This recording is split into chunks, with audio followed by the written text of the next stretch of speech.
हरे कृष्णा। तो ये बहुत महत्वपूर्ण श्लोक है, इस पे हम चर्चा करेंगे।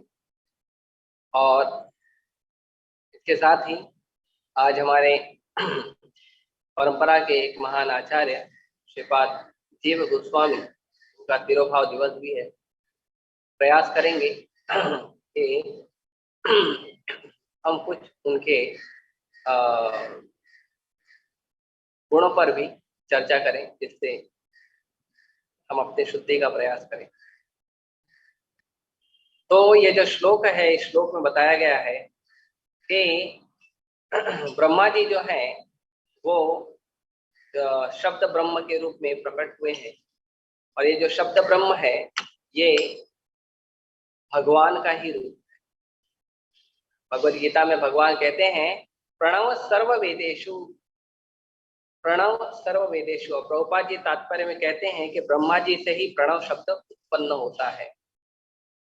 तो प्रणव सर्व वेदेषु में जो वेद है, वेद के अंदर, वेद में जो सबसे महत्वपूर्ण अक्षर है वो है प्रणव अक्षर। और ये प्रणव अक्षर जो है वही, जैसे निराकार लोग हैं, निराकार भगवान को निराकार रूप में मानते हैं, उनकी पूजा करते हैं, तो वो प्रणव अक्षर को बहुत महत्व देते हैं कि प्रणव अक्षर से ही ब्रह्मा विष्णु और शिव जी प्रकट हुए हैं, ऐसा मानते हैं। प्रणव अक्षर बहुत महत्वपूर्ण है और प्रणव अक्षर जो है ब्रह्मा जी के द्वारा भगवान प्रकट कर रहे हैं। तो ब्रह्मा जी के बारे में बताए हैं, सबसे पहले शब्द का उपयोग किया है प्रभुपाद जी ने कि ब्रह्मा जी जो है वो बहुत शक्तिशाली, जो कोई जीव है जो आध्यात्मिक रूप से बहुत शक्तिशाली होता है, वही जीव जो है वो ब्रह्मा बन सकता है, तब नहीं बन सकता। बहुत ही उपयुक्त, बहुत ही छानबीन कर देखकर प्रयास किया जाता है। जो व्यक्ति ब्रह्मा बनने लायक है उसी को दिया जाता है। और सृष्टि में यदि कोई व्यक्ति नहीं प्राप्त होता जो ब्रह्मा जी का पद संभाल सके, तो भगवान किसी को देते भी नहीं, क्योंकि बड़ी जिम्मेदारी का पद है। आजकल हम देखते हैं भौतिक समाज में प्रधानमंत्री बनाना होता है, कोई भी व्यक्ति अपने चहेते को बना देता है। कोई नेता हमें पसंद है, हम चाहते हैं वो प्रधानमंत्री, भले उसमें गुण हो या ना हो, वो महत्व का नहीं, लेकिन वो हमारा चहेता है इसलिए उसको नेता बना। इसीलिए आप देखेंगे कि जितनी भी पार्टियां हैं हमारे भारतवर्ष में या विदेशों में भी देख सकते हैं, वो पार्टियां अपने अपने नेताओं का, जो नेता का छवि उनको अच्छा लगता है, उसी नेता को वो प्रधानमंत्री के रूप में देखना चाहते हैं। या यूनाइटेड नेशन का चीफ, संयुक्त राष्ट्र का जो मुख्य है, तो लोग उन्हीं को बनाना पसंद करते हैं जो व्यक्ति को वो पसंद करते हैं, किसी रूप से पसंद करते हो, भाई दिखने में सुंदर हो या ज्यादा पैसे वाला हो या मेरे गलत कार्यों को सहयोग करने वाला हो, या जो चीजें मुझे पसंद है उन चीजों पर वो ज्यादा ध्यान देता हो। इसीलिए सांप्रदायिक भाव भी आ जाता है।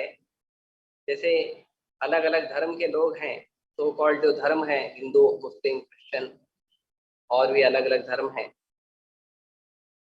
तो धार्मिक लोग भी देखते हैं, ध्यान देते हैं कि हमारे धर्म को बढ़ावा देने वाला जो नेता होगा, हम चाहते हैं कि वही नेता जो है वो मुख्य पद को स्वीकार करे, वही मुख्य पद पर बैठे, ताकि हमारा जो इच्छा है, हमारा जो कार्य है वो होते रहे। इसीलिए प्रभुपाद जी ने एक बार कहा कि डेमोक्रेसी मीन्स डीमंस क्रेजी, कि बहुत सारे लोग जो आसुरी व्यवहार में आए हैं वो मद में आ गए हैं, पागल जैसे व्यवहार कर रहे हैं, और इसीलिए उनके द्वारा नियुक्त नेता भी वैसा ही होता है। नेता धार्मिक होना चाहिए और नेता जो होता है वो भगवान का प्रतिनिधि होना चाहिए।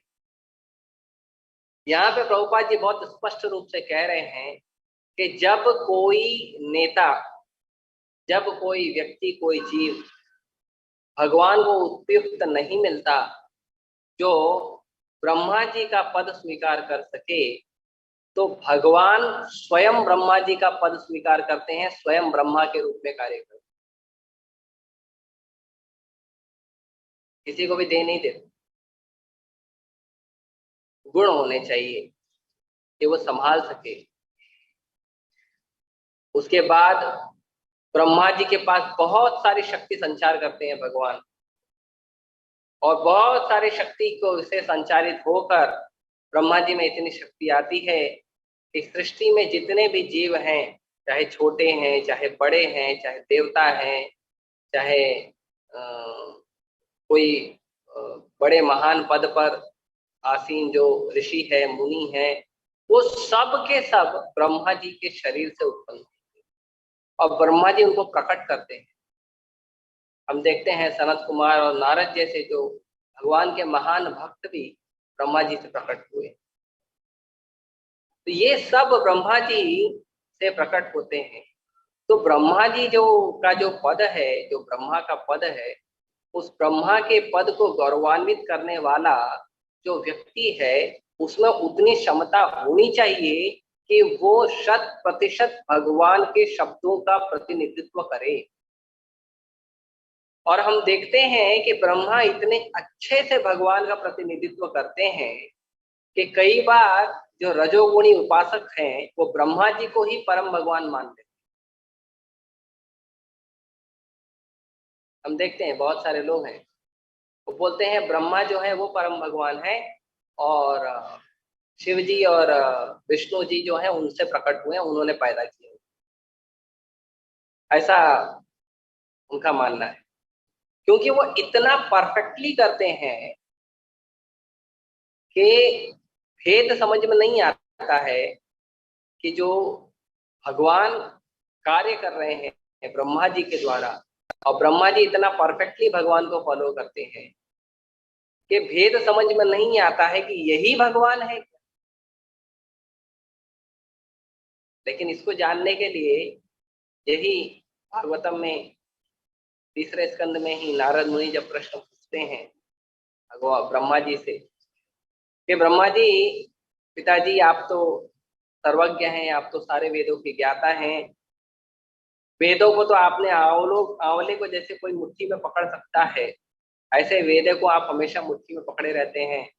सारा वेद आपसे निकला है, सारे जीव आपसे निकले हैं, जितने भी देवी देवता हैं वो आपसे प्रकट हुए हैं।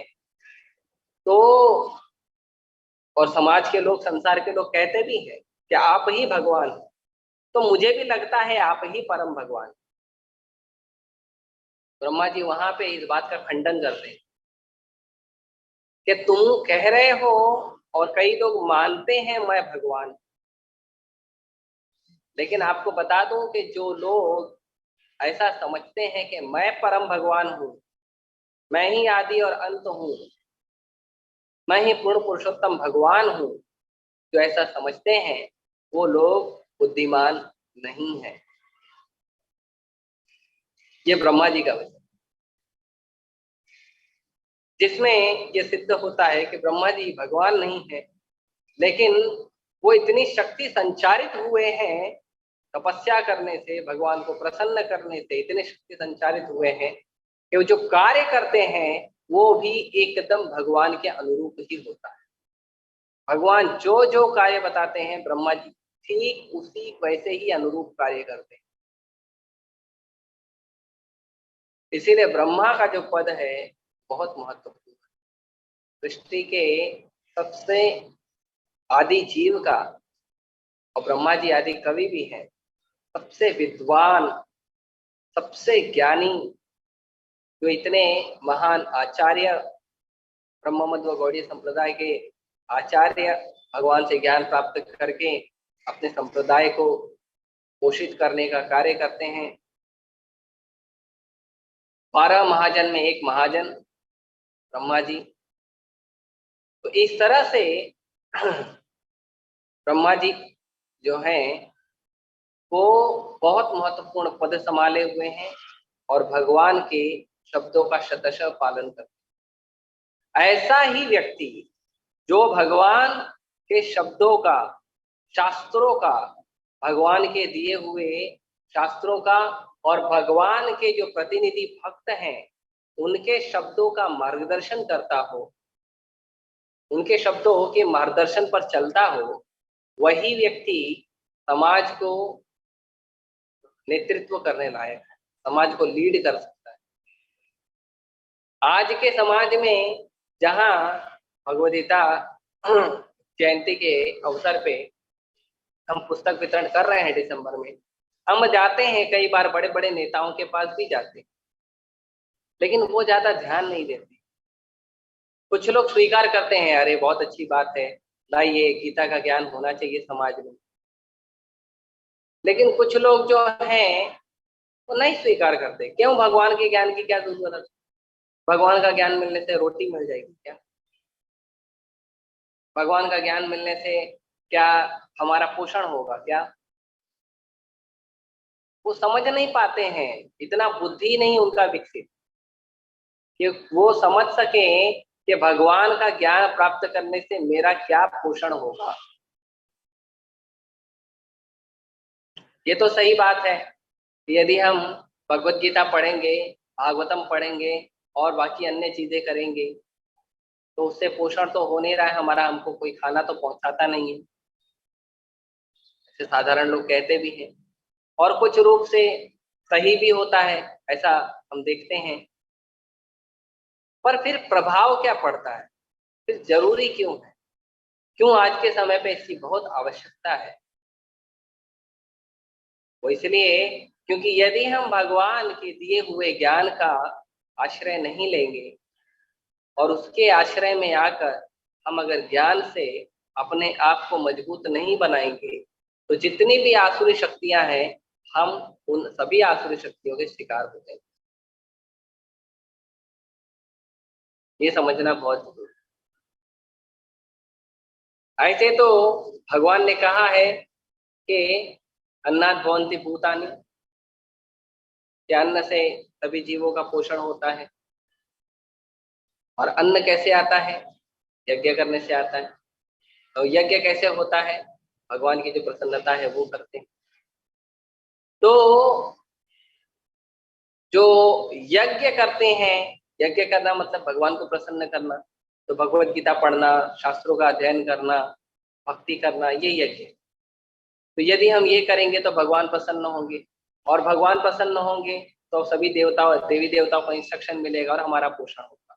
ये तो है, लेकिन कुछ लोग समझ नहीं पाते हैं। कुछ लोगों को डायरेक्ट रिजल्ट चाहिए कि इसका डायरेक्ट क्या रिजल्ट है। हमको डायरेक्ट रिजल्ट चाहिए जिससे हमको समझ में आए कि इसका क्या प्रभाव है। तो शास्त्रों के अध्ययन से और भगवान के नियम पालन करने का डायरेक्ट प्रभाव भी बहुत है। एक व्यक्ति एक बार मुझसे पूछ रहा था कि महाराज आप तो बता इतना बात कर रहे हैं, लेकिन आप मुझे बताइए कि ये भक्ति वक्ति करने से, गीता भागवत पढ़ने से क्या हमको रोटी मिल जाएगी, क्या मेरा रोजी रोटी चलेगा? अब उसको इतना सब श्लोक के अनुसार समझाना, इतनी बुद्धि तो है नहीं, और होती तो ऐसा प्रश्न पूछता नहीं। तो फिर मैंने कहा नहीं नहीं, उससे ये सब मिलता तो नहीं है, लेकिन जो मिलता है उससे आप बहुत ज्यादा अपने जीवन को अच्छा बना सकते हैं।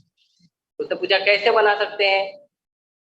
मैंने उसे बताया कि आज समाज में भगवान की कृपा से या मान लो मेहनत से के कारण ही पैसा बहुत है, अनाज भी बहुत है, लेकिन सभी लोगों के पास पैसा पहुंच नहीं रहा है और ना सभी के पास अनाज पहुंच रहा है। हर व्यक्ति के पास सुख सुविधाओं के बहुत सारे साधन हैं, लेकिन फिर भी वो व्यक्ति दुखी है। उसने प्रयास किया है सुख सुविधाओं को अपने जीवन में अर्जित करने का, लेकिन फिर भी दुखी है। क्यों? क्योंकि उस सुख सुविधाओं को किस तरह ठीक ठीक उपयोग करना चाहिए वो उसे आता नहीं। और व्यक्ति अपने सारे अनर्थों को प्रदर्शित कर रहा है, काम, क्रोध, लोभ, मोह, मद, मत्सर, सभी को प्रदर्शित कर रहा है। वो इन सभी अनर्थों को कंट्रोल नहीं कर पा रहा है। तो जब हम भक्ति करते हैं या जब हम शास्त्रों का अध्ययन करते हैं, तब हमारा काम, क्रोध, लोभ, मोह, मद, मत्सर और ऐसे जितने भी अनर्थ हैं, ये सारे अनर्थ कंट्रोल में आते हैं। और जब ये सारे अनर्थ कंट्रोल में आते हैं, तब हम किसी भी वस्तु का उपयोग उतना ही करते हैं जितना हमारे लिए जरूरी है। और जब ऐसा करेंगे तो जितना हमको चाहिए उतना हमने उपयोग किया, और जो हमको नहीं चाहिए वो दूसरों को दे देंगे, सहायता करेंगे। तो समाज में एक सौहार्द आएगा, मन में हमेशा शांति रहेगा, व्यक्ति सुख का अनुभव करेगा। ये महत्वपूर्ण है। लेकिन क्योंकि आज इस शिक्षा का अभाव है, इसीलिए समाज में हम देखते हैं, समाज के लोग ऐसे नेता को ही चुनते हैं जो नेता उनकी इंद्रिय तृप्ति को पूरा करे। कल क्लास था इस्कॉन जो मंदिर में परम पूज्य लोकनाथ स्वामी महाराज जो हैं वो लेक्चर दे रहे थे। तो लेक्चर देने में लोकनाथ स्वामी महाराज बता रहे थे कि आजकल के नेता कहते हैं कि कोरोना काल में जो सबसे अत्यावश्यक, मोस्ट इसेंशियल, सबसे ज्यादा अत्यावश्यक जो वस्तुएं हैं, केवल उसी की परमिशन दी जाएगी, सबकी परमिशन नहीं मिलेगी। कोविड 1, कोविड 2 ने देखा तो उसमें दूध है, सब्जियां हैं, अनाज है, दवाएं हैं, इनकी परमिशन दी गई। लेकिन उसके साथ साथ हमने देखा कि कई राज्यों में दारू की भी परमिशन दी गई, मंदिर की परमिशन नहीं दी गई। मंदिर की परमिशन सबसे आखिरी में दी गई, जब सब खुल गया तब बोले ठीक है आप मंदिर भी खोल।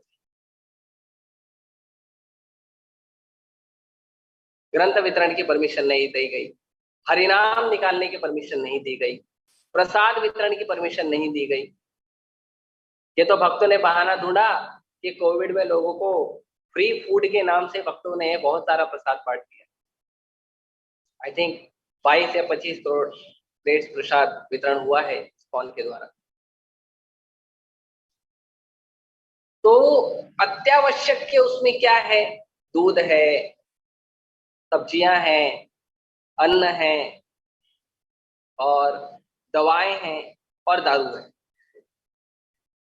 और महाराज बता रहे थे कि जब शुरू हो गया, बहुत समय से बंद था, और जैसे ही दुकान खुल गया तो सभी लोग आगे आ गए, अहम पूर्वम न त्वम, सबसे पहले मैं, तुम नहीं, तुम नहीं।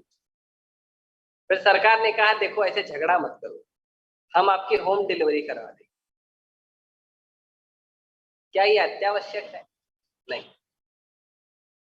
दारू जो सामान्य दृष्टि से भी अस्वीकार्य वस्तु है, उसको लोगों ने, हमारे नेताओं ने अत्यावश्यक वस्तुओं में डाल दिया। और भगवान के सुंदर स्वरूप का मनमोहक दर्शन वो अत्यावश्यक नहीं है। भगवत गीता जैसे पवित्र शास्त्रों का अध्ययन वो महत्वपूर्ण नहीं है। परम भगवान का जो दिव्य प्रसाद है वो महत्वपूर्ण नहीं है। परम भगवान के दिव्य नाम का संकीर्तन वो महत्वपूर्ण नहीं है। महत्वपूर्ण क्या है? महत्वपूर्ण है कुछ अत्यावश्यक चीजों के साथ दारू। और ऐसा नेताओं ने क्यों किया? क्योंकि नेताओं को भी ज्ञान नहीं। बिल्कुल ज्ञान नहीं है उन्हें शास्त्रों का। और ऐसे नेता क्यों आते हैं समाज में चुनकर? क्योंकि जनता चाहती है ऐसे नेताओं।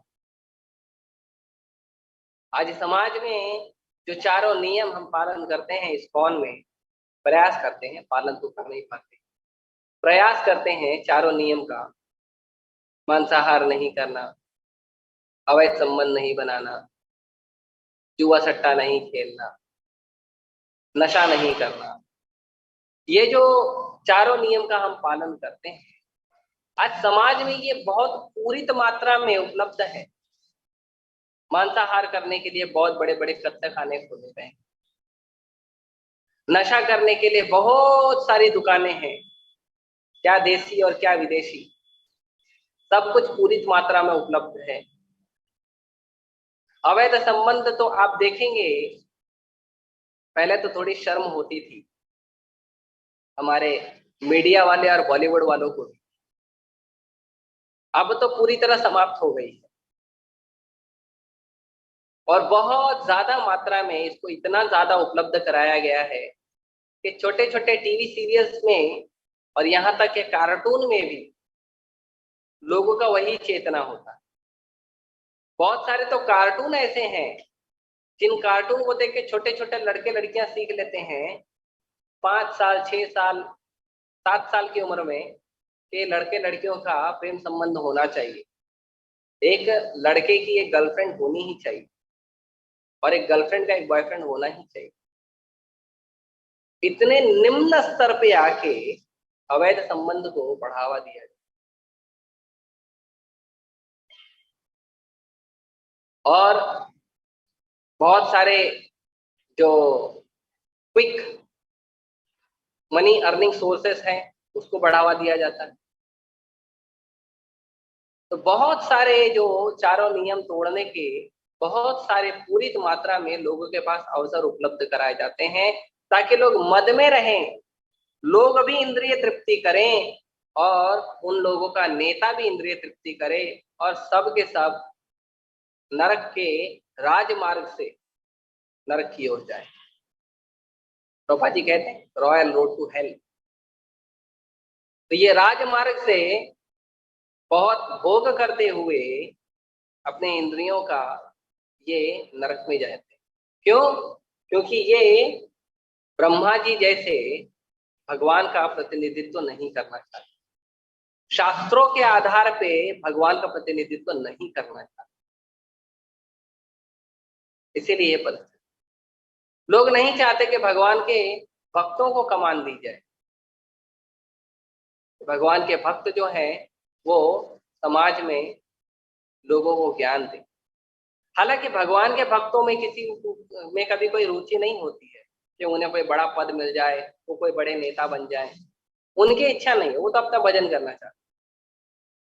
लेकिन नेताओं को चाहिए कि मार्गदर्शन तो ले भक्तों से। पहले के जो राजा होते थे, चाहे आप छत्रपति शिवाजी महाराज का नाम ले लीजिए, चाहे आप महाराणा प्रताप का नाम ले लीजिए, चाहे चंद्रगुप्त मौर्य का नाम ले लीजिए, ये तो अभी के कुछ लोग हैं। इसके पहले भी जितने भी राजा महाराजा हुए हैं, चाहे महाराज युधिष्ठिर हुए हैं, चाहे महाराज परीक्षित हुए हैं, चाहे भगवान श्री राम हुए हैं, चाहे उग्रसेन, भगवान के नाना उग्रसेन हुए हैं, जितने भी लोगों को हम देखते हैं, जब भी वो कोई राजपाठ करते थे तो वो राजपाठ में एक राजगुरु रखते थे और वो राजगुरु भगवान का भक्त होता था और भगवान के भक्त से मार्गदर्शन लेते थे कि राज्य की व्यवस्था कैसी चलाई जाए। क्यों? क्योंकि जो व्यक्ति भगवान का प्रतिनिधित्व नहीं कर सकता वो भगवान के दिए हुए संसार को नहीं चला सकता।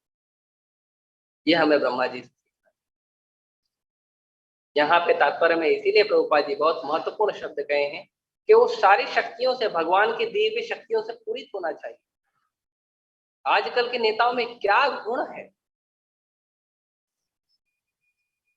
और लोग भी चाहते हैं ऐसा ही नेता हो जो सारा इंद्रिय तृप्ति करे और इसीलिए वो बचाव पक्ष में भी खड़े हो जाते हैं। हाँ ठीक है, हमारे नेता ने गलत किया तो क्या, तुम्हारे पार्टी ने भी ये आदमी ने किया होगा, तुम्हारे उसमें भी ये आदमी ने किया होगा।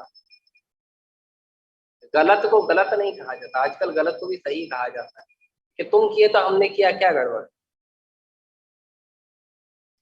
समाज ऐसे नेताओं को चाहते हैं। क्यों? क्योंकि समाज में भी ये ज्ञान नहीं है। समाज के भी जो अल्प बुद्धि के लोग हैं वो अपने ही जैसा कोई अल्प बुद्धि वाले को नेता बनाते हैं। इसीलिए प्रभुपाद जी कई बार कहते हैं अंधा यथांधः उपनीय माना, कि एक अंधा जो व्यक्ति जो है दूसरे अंधे को प्रतिनिधि कर रहा है, उसको लेकर जा रहा है, और दोनों अंधे जब साथ में चलते हैं तो क्या होता है, सारे के सारे गड्ढे में गिर जाते हैं। ये परिस्थिति। तो इसीलिए हमें शास्त्रों का ज्ञान लेना चाहिए। हमें भगवान के महान भक्त कृष्ण कृपा मूर्ति अभय चरणानंद भक्ति वेदांत स्वामी प्रभुपाद जी को फॉलो करना। कम से कम समाज में, देश में हमारे बहुत सारा जो उत्पात हो रहा है, कभी धर्म के नाम पे होता है, कभी राज के नाम पे, कभी लोकतंत्र के नाम पे बहुत जो उत्पात हो रहा है, कम से कम उन उत्पातों से हम ज्यादा प्रभावित नहीं होंगे और हम भगवान की भक्ति करेंगे, भगवान के शब्दों के अनुसार, उनके निर्देश के अनुसार हम कम से कम अपना जीवन तो चलाएं। ये हमारे लिए महत्वपूर्ण है और यही हमें सिखाया है हमारे सारे आचार्य। आज तिरोभाव दिवस है श्रीपाद जीव गोस्वामी जी का। जीव गोस्वामी जी भगवान श्री चैतन्य महाप्रभु के 6 शिष्यों में एक हैं। श्री रूप सनातन, रघुनाथ दास गोस्वामी, रघुनाथ भट्ट गोस्वामी, गोपाल भट्ट गोस्वामी और जीव गोस्वामी। ये 6 गोस्वामी जो वृंदावन में भगवान श्री चैतन्य महाप्रभु के आदेश पर जिन्होंने प्रचार किया, भगवान की जितनी भी लीला स्थली है उन सभी लीला स्थलियों को प्रकट कराए और ग्रंथों को लिखा उन्होंने हम लोगों के लिए, ताकि हम ग्रंथों को पढ़ें, भगवान के दिव्य संदेश को समझें। न केवल ग्रंथों को पढ़ा बल्कि ग्रंथों का अनुवाद किए, अनुवाद करके हम जैसे लोगों के लिए सरल भाषा में उपलब्ध कराए। भगवान के बहुत सारे भाव को उन्होंने अपने कई ग्रंथों में प्रकट किया और हम लोगों के लिए वो एक महान ज्ञान की विरासत छोड़कर गए। हालांकि भगवान और भगवान के जो भक्त हैं वो कभी जाते नहीं है कहीं। वो ऐसा नहीं है कि साधारण जीव की तरह जन्म ले लिए और मर गए, नहीं। भगवान के जो भक्त हैं वो भगवान की तरह ही दिव्य होते। जिस प्रकार उदाहरण दिया जाता है कि जिस प्रकार जो सूर्य होता है, तो सूर्य अस्त हो जाता है ऐसा हम कहते हैं, लेकिन क्या सच में सूर्य अस्त होता है? नहीं। सूर्य एक दिशा से दूसरी दिशा में चले जाता है प्रकाश देने के, वो कभी अस्त नहीं होता। हमारी आंखों से ओझल हो जाता है लेकिन वो दूसरी दिशा में जाके प्रकाश देता है। भगवान के जो महान भक्त हैं वो शारीरिक रूप से भले ही हमारे दृष्टि से ओझल हो जाएं, पर उसका अर्थ ये नहीं होता कि अब वो नहीं है। भगवान के भक्तों में, भगवान में इतनी कृपा करते हैं हम लोगों पे, साधारण जीव पर, कि वो स्वयं आते हैं धरती पे, लीला करते हैं, लोगों को अपने आचरण से सिखाते हैं और उसके बाद वो हमारे लिए बहुत सारा ज्ञान, बहुत सारा ग्रंथ छोड़ कर जाते हैं जो हमारे जीवन को प्रकाशित करते रहे, जो बद्ध जीवों को प्रकाशित करे और बद्ध जीव उनका मार्गदर्शन प्राप्त करके अपने जीवन को सफल बनाए। तो जीव गोस्वामी ऐसे ही कई ग्रंथों का उन्होंने रचना की। जीव गोस्वामी अपने जो रूप गोस्वामी और सनातन गोस्वामी हैं वो उनके चाचा लगते थे। रूप गोस्वामी, सनातन गोस्वामी और अनुपम, श्री अनुपम, ये तीनों भाई थे। और जीव गोस्वामी जो हैं अनुपम जी के पुत्र। बचपन में ही जीव गोस्वामी को बहुत अच्छा लगता था कि वो भगवान कृष्ण और बलराम इनकी सेवा करें। तो जीव गोस्वामी जी को जब कोई गहने या कपड़े अच्छे अच्छे दिए जाते थे तो वो प्रयास करते थे उससे भगवान श्री श्री कृष्ण बलराम का श्रृंगार करे, उनकी सेवा करे। और कृष्ण बलराम को वो भोग लगाते थे और उसका प्रसाद जो है वो अपने मित्रों में वो वितरण करते थे। जीव गोस्वामी के पिता का बहुत कम समय में, जब वो छोटे थे तभी उनके पिता का देहांत हो गया। पिता उनके जो हैं उन्होंने शरीर छोड़ दिया। तो जीव गोस्वामी के जो दोनों चाचा हैं, रूप गोस्वामी और सनातन गोस्वामी, वो चले गए वृंदावन। तो जीव गोस्वामी भगवान के महान भक्तों के विरह में रहते थे और बहुत रोते थे। तो लोगों को लगता था कि पिताजी नहीं है इसके लिए रो रहे। एक तो बात ये भी सही है क्योंकि उनके पिता भी महान वैष्णव थे तो इसीलिए वो रोते थे। लेकिन उनको भगवान श्री चैतन्य महाप्रभु का आदेश प्राप्त हुआ सपने में और वो चले गए नित्यानंद प्रभु के पास। नित्यानंद प्रभु के पास गए और नित्यानंद प्रभु ने उन्हें जो है वो नवदीप मंडल की परिक्रमा कराए। नित्यानंद प्रभु ने उन्हें बहुत सारा मार्गदर्शन किए और जीव गोस्वामी ने अपने शास्त्रों की शिक्षा मधुसूदन वचस्पति से प्राप्त की और वो शास्त्रों में बहुत पारंगत हो गए। बचपन से ही सारे शास्त्रों में बहुत अच्छे से, दृढ़ता से, अच्छी तरह से उन्होंने उसको पढ़ाई किया और पारंगत। उसके बाद भगवान श्री चैतन्य महाप्रभु के आदेश के अनुसार और नित्यानंद प्रभु की कृपा को प्राप्त करने के बाद जीव गोस्वामी अपने चाचा, दोनों चाचा रूप गोस्वामी और सनातन गोस्वामी के पास थे। जीव गोस्वामी जो है वो रूप गोस्वामी के शिष्य हुए और रूप गोस्वामी से शिक्षा प्राप्त करके जो भी वो लिखते थे रूप गोस्वामी, उसको वो ध्यान देते थे कि उसने उसको वापस से चेक करते थे एक बार। और रूप गोस्वामी जब ग्रंथ लिखते थे तो पहले तो पेपर वगैरह था नहीं, पहले पत्ते होते थे, पत्तों को तोड़ना, उसको सुखाना, स्याही बनाना और आश्रम की सफाई करना, ये सारे काम श्री रूप गोस्वामी के लिए जीव गोस्वामी करते और इस तरह से वो अपने गुरु को सहयोग करते। एक बार की बात है, एक बहुत विद्वान व्यक्ति, अहंकार में पूरित, वो भारत के अलग अलग क्षेत्रों में भ्रमण करते थे। अब भारत के अलग अलग क्षेत्रों में भ्रमण करके वो पता करने का प्रयास करते थे कि कौन है जो इस क्षेत्र का महान विद्वान है, महान पंडित। और वो क्या करते थे, वो महान विद्वान और महान पंडित से बैठकर शास्त्रार्थ करते थे। उनको कहते थे या तो आप मुझसे शास्त्रार्थ करो और या तो मुझे जो है अपना पराजय पत्र या मुझे विजय पत्र दे दो कि तुम मुझसे हार गए। तो ऐसे ही करते करते वो वृंदावन में आए।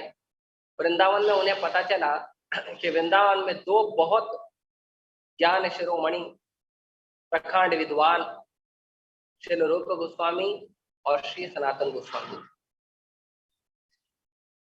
तो वो उनके पास भी चले गए। उनको कहा कि शास्त्रों में आप बहुत पारंगत हैं, लेकिन मैं जो हूँ दिग्विजय पंडित के रूप में मैं विख्यात होना चाहता हूँ, तो आप मुझसे शास्त्रों की चर्चा करिए और अगर आप शास्त्र में मुझसे जीत गए तो ठीक है, और अगर नहीं, और अगर मैंने हरा दिया तो आप मुझे विजय पत्र लिख कर देंगे।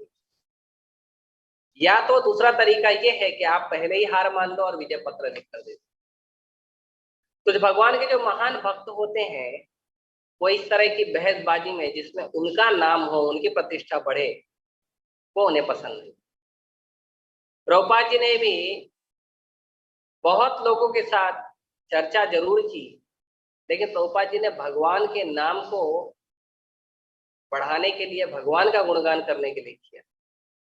अपने लिए कभी नहीं किया कि मैं सिद्ध हो जाऊं ज्ञान में।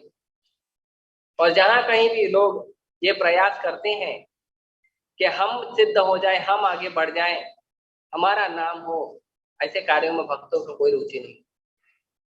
रूप गोस्वामी और सनातन गोस्वामी, उन्होंने ये जो विद्वान है जो पूरे भारत में घूम रहा था, उसको उन्होंने विजय पत्र लिख के दे दिया, स्वीकार कर लिया कि हम जो है, हम आपकी तरह शक्तिशाली नहीं है, शास्त्रों में पारंगत नहीं है, क्योंकि वो अपना समय बर्बाद नहीं करना चाहते थे। भगवान की सेवा के लिए समय है, क्यों बर्बाद करें अपने जीवन का एक क्षण भी। लेकिन ये बात जीव गोस्वामी को पता चली,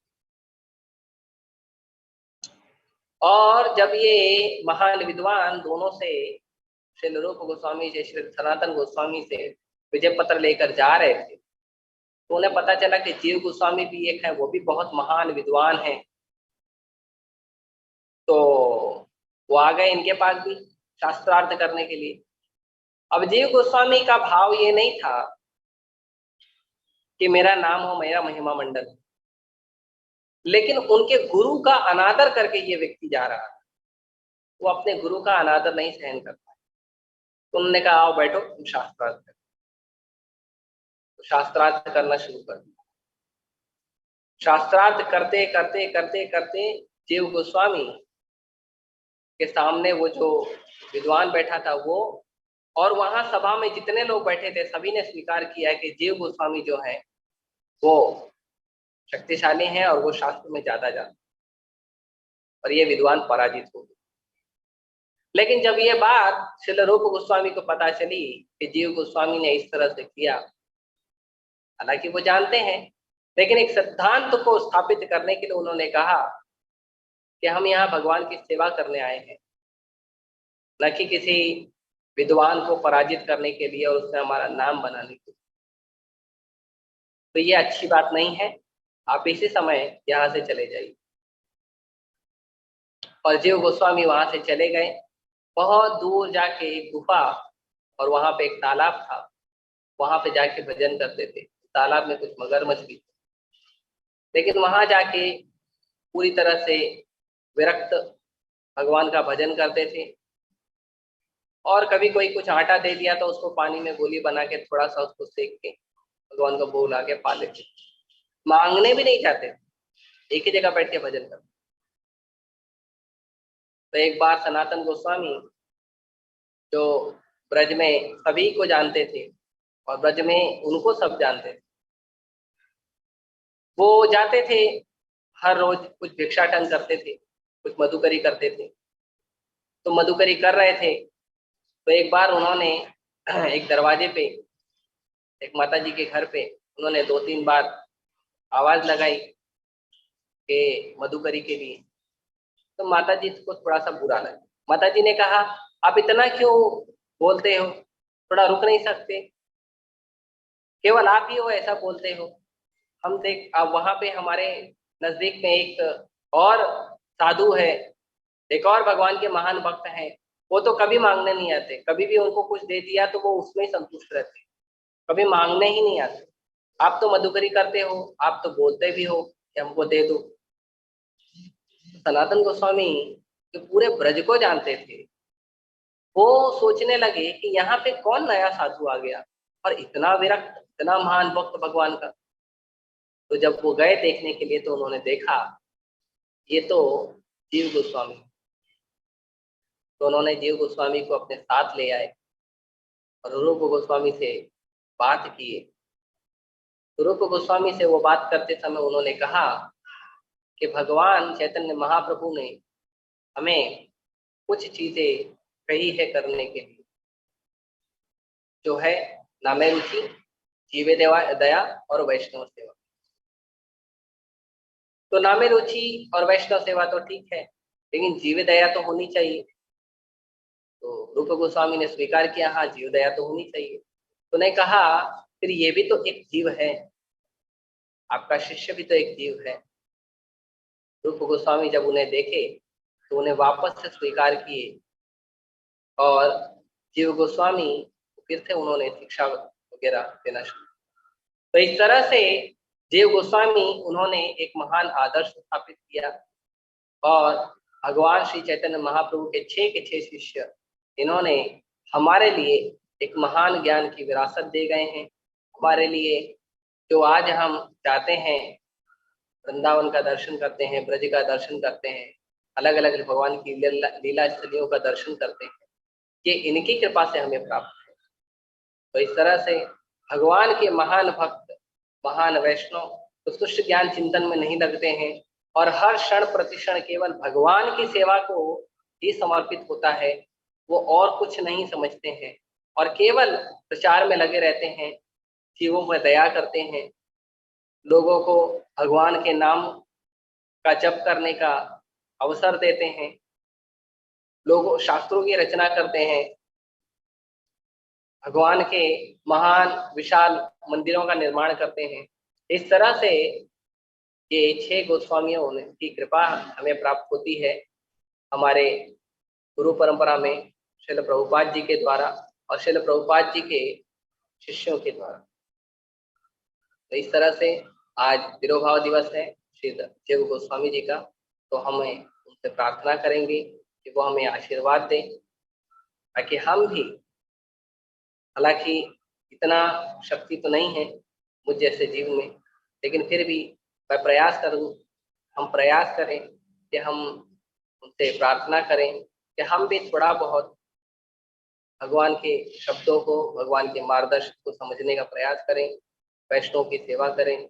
हमें भी नाम में रुचि आए और हम भी थोड़ा बहुत प्रचार कार्य को सेवा के रूप में स्वीकार करें, जिससे हमारा शुद्धिकरण। इस तरह से हम आज जीव गोस्वामी जी का जो तिरोभाव दिवस मना रहे हैं। श्री जीव गोस्वामी तिरोभाव दिवस महामहोत्सव की हरे कृष्ण।